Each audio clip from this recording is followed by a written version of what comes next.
നമസ്കാരമുണ്ട് ദീപുസാണേ. എന്തെല്ലാം ഓരോ പണി വരുന്ന വഴിയേ ഓരോ പണിയായിട്ട് നമ്മുടെ കെട്ടിയോളൂ എന്താ ചെയ്യാ.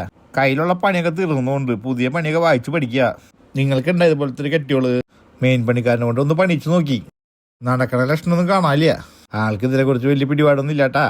അറിയില്ലെങ്കിൽ അറിയില്ലെന്ന് പറഞ്ഞ പോലെ ജാതി ഡയലോഗുകളുടെ. ഇതിപ്പോ നന്നായത് 7-8 സ്പാനർ ഇട്ടുകൊടുത്ത് 5-6 സ്പാനർ ഇട്ടിട്ടേ ഇത് പുതിയ ടെക്നോളജിയാന്ന്. കെട്ടിയോളൊന്നും നോക്കില്ല, നേരെ എന്നെ പൊക്കാൻ വന്നു. ടൂണ അങ്ങോട്ട് മാറ്റി.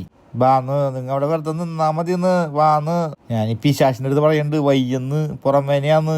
ഇന്നാണെങ്കിൽ പെണ്ണുമ്പിള്ളിക്ക് ഓഫ്. വൈകുന്നേരം വരെ ഈ കാര്യം പറഞ്ഞ് എന്റെ തല തിന്നും.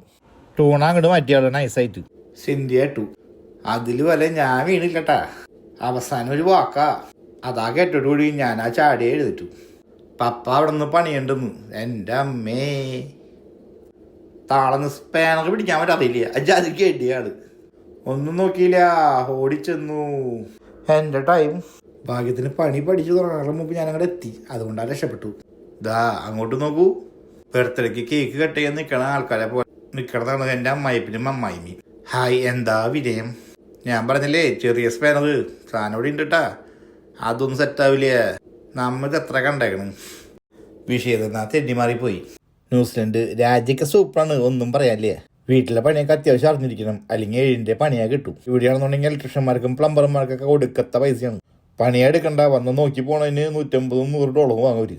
പണിയെടുത്ത വേറെ കാശും. നമ്മളെ കൊണ്ട് പറ്റാവുന്ന പണികൾ നമ്മൾ തന്നെ ചെയ്യാം മാക്സിമം. എല്ലാവരും ഇവിടെ അങ്ങനെ തന്നെയാട്ടാ. മുടിവെട്ട് തൊട്ട് പുല്ലുവെട്ട് വരെ ഇവിടുത്തെ മലയാളികൾ തന്നെ ചെയ്യാട്ടാ. അപ്പം നിങ്ങൾ വിചാരിക്കും ഞാനും അങ്ങനെയാന്ന്.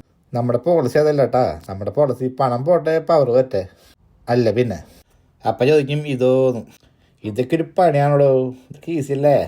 ഒരു വീടായി കഴിഞ്ഞാൽ അത്യാവശ്യം വേണ്ടത് ടൂൾസാട്ടാ. അത് നമ്മുടെ ഉണ്ട് കേട്ടാ, നിങ്ങളുടെ ഉണ്ടാ, നോക്കി വെച്ചോ. ന്യൂസിലൻഡിൽ എല്ലാ വീട്ടിലും അത്യാവശ്യം വേണ്ട കാര്യമാണ് ടൂൾസ്. ന്യൂസിലൻഡിൽ മാത്രമല്ല കേട്ടാ, എല്ലാ വീട്ടിലും വേണം. അപ്പം നമുക്ക് നമ്മുടെ പണി തുടങ്ങാം. ആദ്യമായിട്ട് ന്യൂസിലൻഡിൽ വന്നപ്പോൾ വാങ്ങിയ വാഷിംഗ് മെഷീനാണ് പഴയത്. ഇപ്പോൾ ഒരു 6 വർഷമായിട്ടാ. അപ്പം ഞങ്ങളാ വിചാരിച്ചു അപ്ഗ്രേഡാ ചെയ്യാന്ന്. പഴയത് കൊടുക്കല്ലേട്ടാ.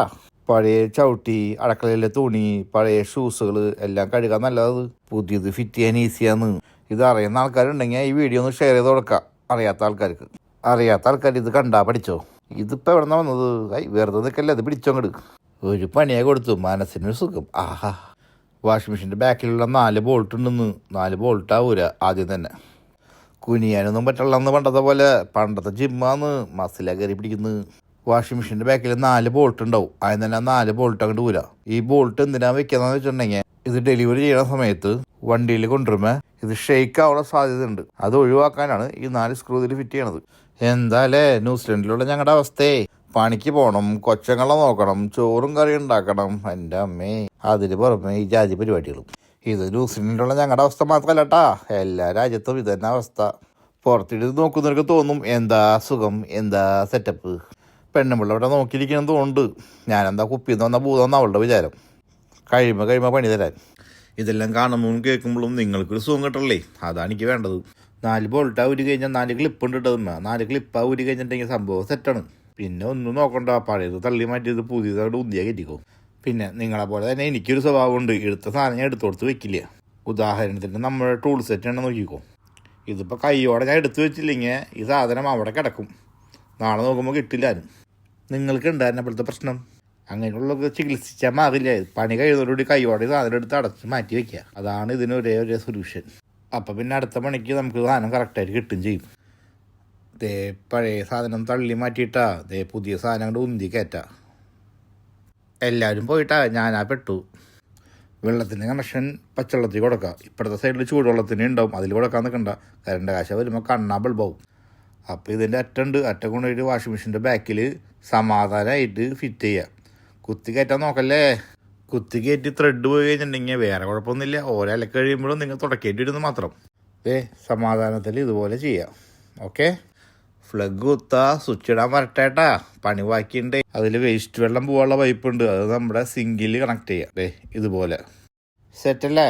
അത് കഴിഞ്ഞ് അങ്ങോട്ട് തള്ളി കയറ്റിക്കോ, ഒന്നും നോക്കണ്ട. ചെറിയ ഇളക്കൊക്കെ ഉണ്ടെങ്കിൽ അടിയിൽ സെറ്റാക്കാനുള്ള സെറ്റപ്പ് ഉണ്ട് കേട്ടാ, അത് നോക്കി കണ്ട് ചെയ്യാം.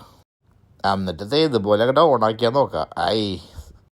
എന്താ കറക്കം, എന്താ ഭംഗി. പഴയത് എവിടെ ഉണ്ട് കേട്ടാ.